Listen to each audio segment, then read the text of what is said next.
안녕하십니까. 삶의 여러 주제를 다루고 싶은 걷는 철학입니다. 오늘은 우리가 세대별로 성별에 따라 그 밖의 모든 경우에서 서로를 물고 뜯는 이유를 말씀드리면서 그럴 필요가 없다는 사실에 대해 영상을 찍어 보려고 합니다.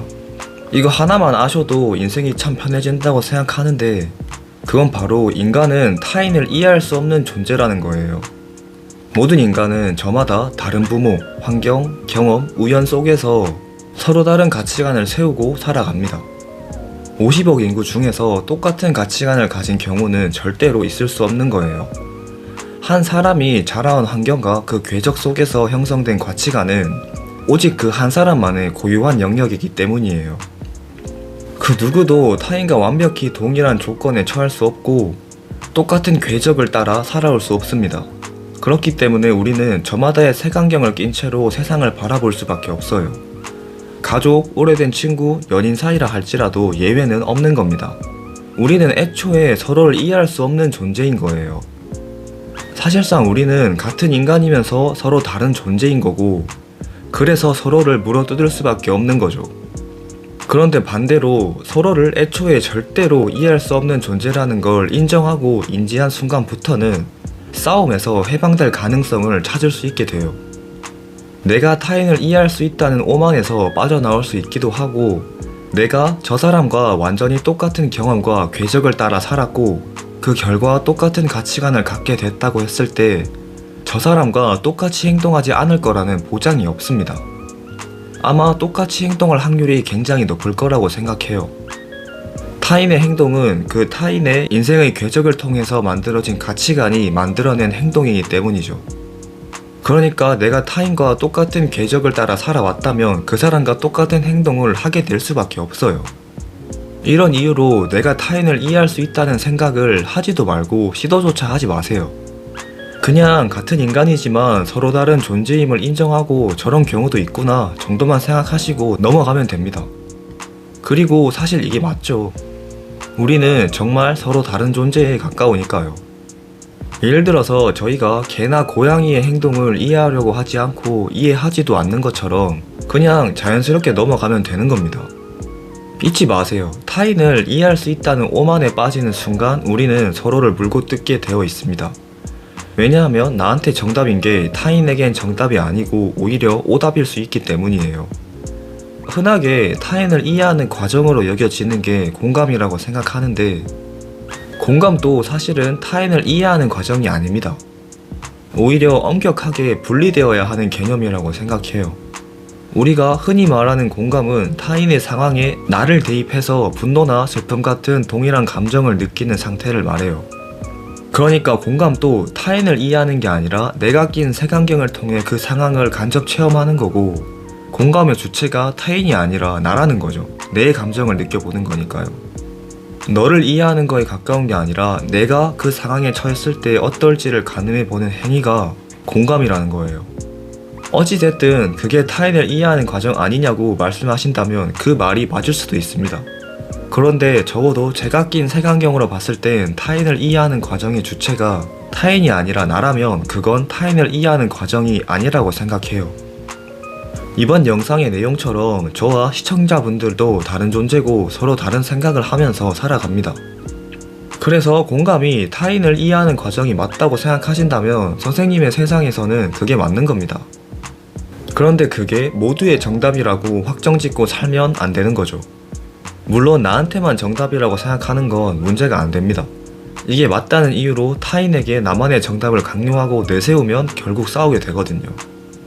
어차피 나만의 정답을 세상의 정답이라고 타인한테 강요를 해도 타인은 내 정답을 이해하지도 못합니다. 또 하나 생각해 볼 만한 관점은 내가 낀 색안경이 과연 내가 선택한 게 맞을까 하는 점입니다. 제가 보기엔 우리가 끼게 된 색안경은 우리가 선택한 게 아닙니다. 태어난 가정, 부모의 말투, 유년 시절의 상처와 성공의 기억들이 겹겹이 쌓여서 만들어진 인식의 감옥이 아닐까 생각해봐요. 그러니까 내가 벗어나고 싶어도 벗어날 수 없다면 그게 내 자유의지는 아니라는 거죠. 이게 정말 중요한 말이라 생각해요.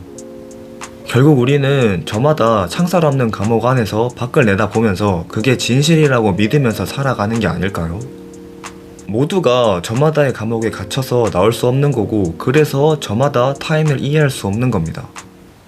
그렇기 때문에 이해하려 애쓰는 대신 그냥 그저 그럴 수밖에 없었겠구나 라고 생각하시면 되는 것 같아요.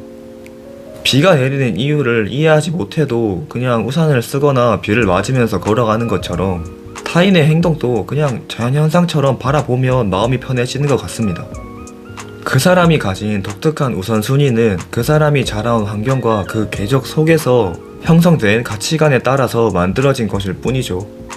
옳고 그르다를 따질 문제가 전혀 아니라고 생각해요.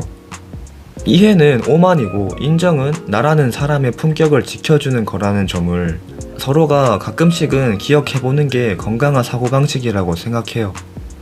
그리고 마지막으로 사실은 우리가 타인을 도저히 이해할 수 없다고 느끼고 분노하는 이유가 그 사람의 모습 속에서 내가 부정하고 싶은 나의 일부분을 발견했기 때문일지도 모릅니다.